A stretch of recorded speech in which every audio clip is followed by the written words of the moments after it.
News Talk WOKV presents You Decide 2012. A look at today's top election stories in Florida and the First Coast. Here's WOKV's Matt Augustine.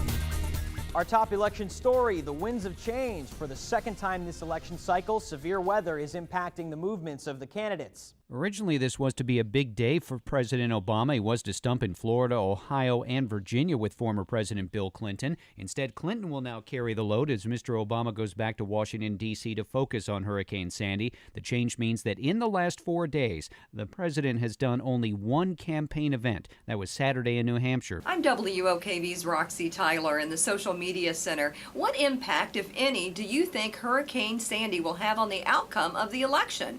Leave your comments on our Facebook page or Twitter feed. Just search WOKV News. And while the president readies the East Coast for Sandy's impact, the Romney and Obama campaigns are still keeping their focus on Florida. Crowds gathered for Congressman Paul Ryan today at Fernandina Beach. We'll have a full recap for you on tomorrow's You Decide 2012. And it's a 1-2 punch for the First Coast as Romney will follow Ryan's visit with a campaign stop in Jacksonville on Wednesday night at the Veterans Memorial Arena. It's free admission and doors open at 5:30 p.m., but you need to print your ticket from the Romney website and bring it with you. The fight for Florida continues with campaign stops in Ocala and Sarasota by Vice President Joe Biden, giving specifics on how the administration would revive the economy in a second term.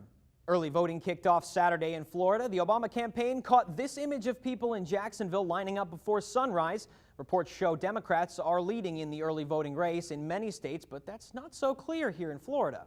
Some of the most fiercely debated issues of our time will be decided next month.